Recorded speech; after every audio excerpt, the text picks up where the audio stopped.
YouTube, what's happening, guys? Welcome back. We are here for another episode at the Bettors Edge, guys. We have the Sunday NFL Divisional Round playoffs previewing both games. We're going to start with the first game, guys. We're going to Foxborough. We have the Houston Texans and the New England Patriots. Right now, guys, this line is sitting at Patriots -3. Patriots are the 2 seed, coming off of a big win last weekend against the LA Chargers at home. They absolutely stomped the Chargers in typical Chargers fashion. Come January time, come playoffs, we know what we're going to get from this team. We're going to get a pile of coal, and that's exactly what we got from the Chargers last weekend. On Monday night, we had the Texans, absolutely rout the Pittsburgh Steelers in Heinz Field. Coming into this game, guys, we know these are two teams that are defensive oriented. These are two teams that are going to dominate the line of scrimmage on defense. They're going to get after the quarterback. They're both going to limit big plays by the opposing offenses. And ultimately, this game is going to come down to, which they all do, obviously, which team is going to be able to put up points, which team is going to be able to create more explosive plays in the pass game. I don't think either team is going to have a ton of success on the ground. But both of these teams like to get after the quarterback. And this is going to come down to which quarterback is going to be able to handle the pressure better, which team is going to be able to force more mistakes from the opposing quarterback. And given the situation of both teams, we saw C.J. Stroud really come off of a horrific performance last week against Pittsburgh, a far inferior Pittsburgh defense that he's going up against this week against the New England Patriots. We saw him throw multiple interceptions. We saw him fumble the ball 4 or 5 times. That type of performance obviously isn't going to cut it this weekend against the New England Patriots. However, this Patriots team, to counter that point, this Patriots team gives up loads of sacks. We're talking about a team that's top 5, I should say bottom 5, in sacks allowed. There aren't more than 5 teams in the NFL that give up more sacks than this Patriots team. Drake May was sacked 5 times against the LA Chargers last weekend. So we know the Houston Texans are going to get after Drake May. Ultimately, what this game is going to come down to, as I just mentioned, is which quarterback do we trust more to handle the pressure well? And I'm not just talking about the pressure of the opposing defense. I'm talking about the pressure of the moment. We haven't seen Drake May in this type of pressure environment in his career just yet. But what we can say with Drake May is over the course of this entire season, anytime the opposing team has tried to rattle him, he's been there to answer the bell. The composure that this kid is showing has been tremendous. And I talked about C.J. Stroud's composure this season last week going into Pittsburgh, where I thought he had kind of turned the corner in that regard. But we really saw him melt under pressure last week. So going into this week, that's the key question mark, is which quarterback do we trust to handle the opposing defense better? I don't think there's any doubt in my mind. The Houston Texans are going to get after Drake May more than the New England Patriots are going to be able to get after C.J. Stroud. That doesn't necessarily mean Stroud is going to outplay May. If Stroud has another performance like he had last week, there's no way the Houston Texans are going to overcome that type of quarterback performance. And as I mentioned already, Drake May took 5 sacks last week against a far inferior defensive front than what he's going up against this weekend in the Houston Texans. This Houston Texans defense is playing as well as anybody in the NFL right now. All it's going to take is 1 or 2 mistakes from either one of these quarterbacks. And the way that both of these defenses play, that's going to be enough to turn the tide. So really it comes down to which combination do we trust more? Do we trust C.J. Stroud in his defense, or do we trust Drake May in the New England Patriots defense a little bit more? I think, and it's probably why the line is sitting at -3, the majority of the people, myself included, trust the Houston Texans defense more than we trust the New England Patriots defense. But at the same time, after last week's performance, we all probably agree that we're taking Drake May over CJ Stroud right now. So when you're taking defense on one side and a quarterback on the other side, ultimately, where does that leave the balance of things? I'll leave my pick and prediction until tomorrow when I release my official play on this game.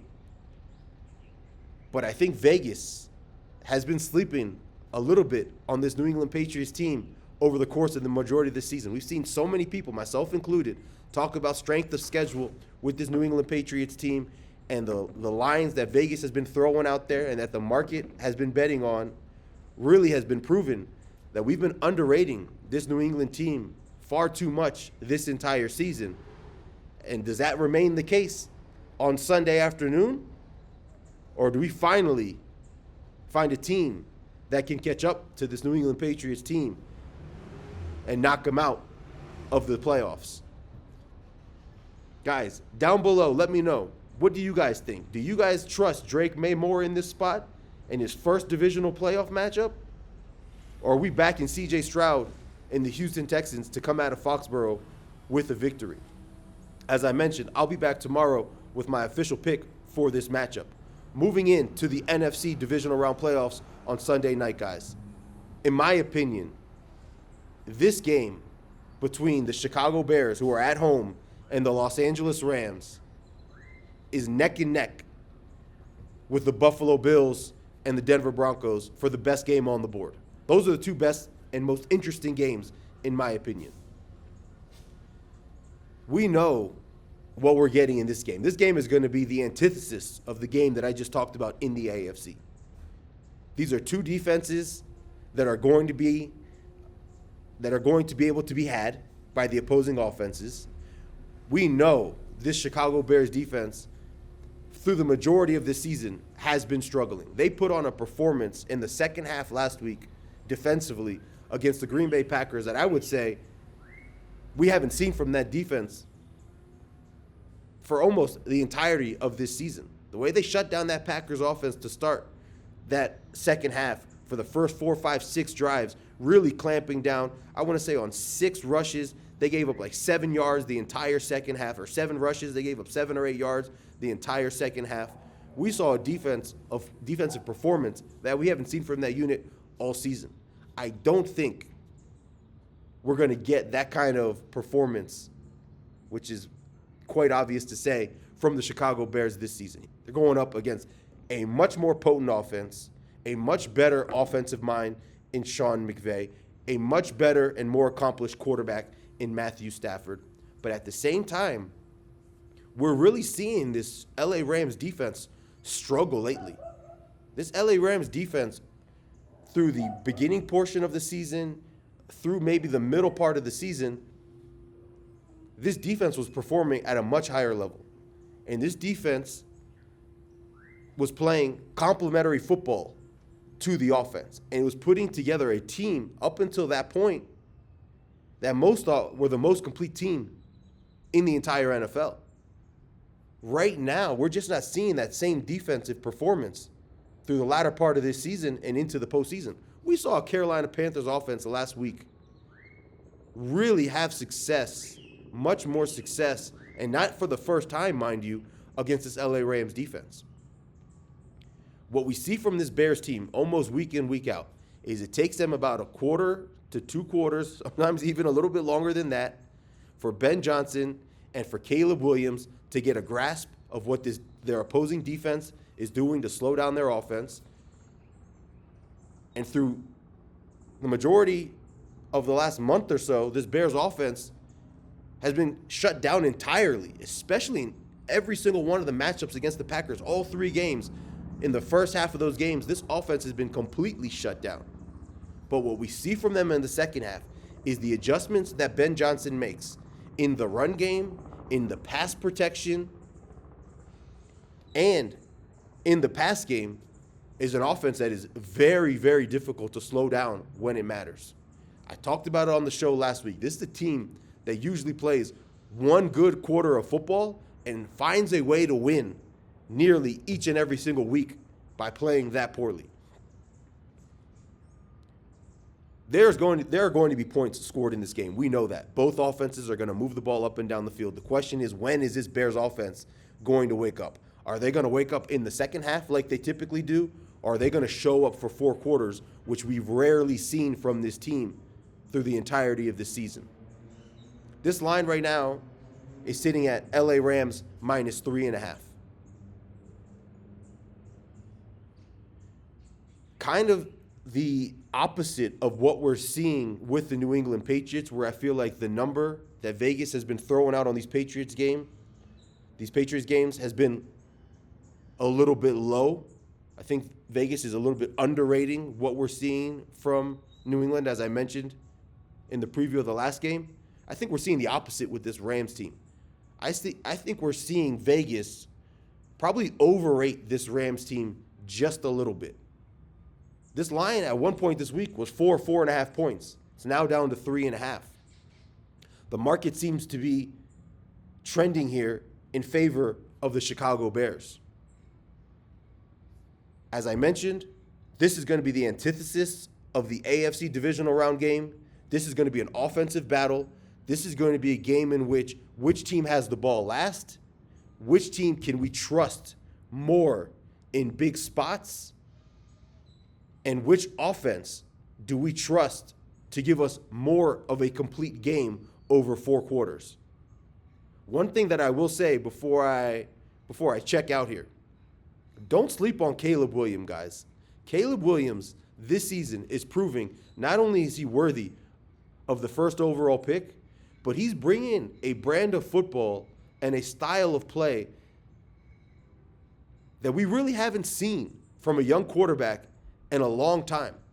He's quite the opposite of what most quarterback coaches look for in the way that he operates. What do I mean by that?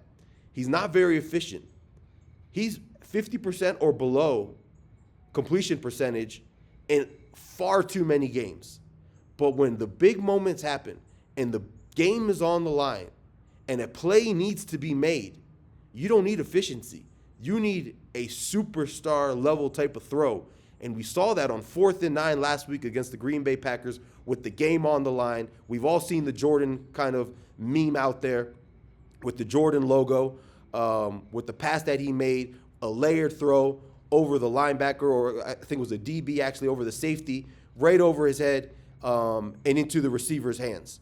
One of the best throws you're going to see all season. So where I'm going with this is, don't count Caleb Williams out in this matchup against Matthew Stafford. He is going to show up this weekend. I can assure you that. Guys, as I mentioned already a couple of times, I'm going to be back tomorrow with my full picks and best bets for Saturday's divisional games. And I'll be back on Saturday with my full picks and best bets for Sunday's games. Like the video, subscribe to the channel. I'll catch you guys later.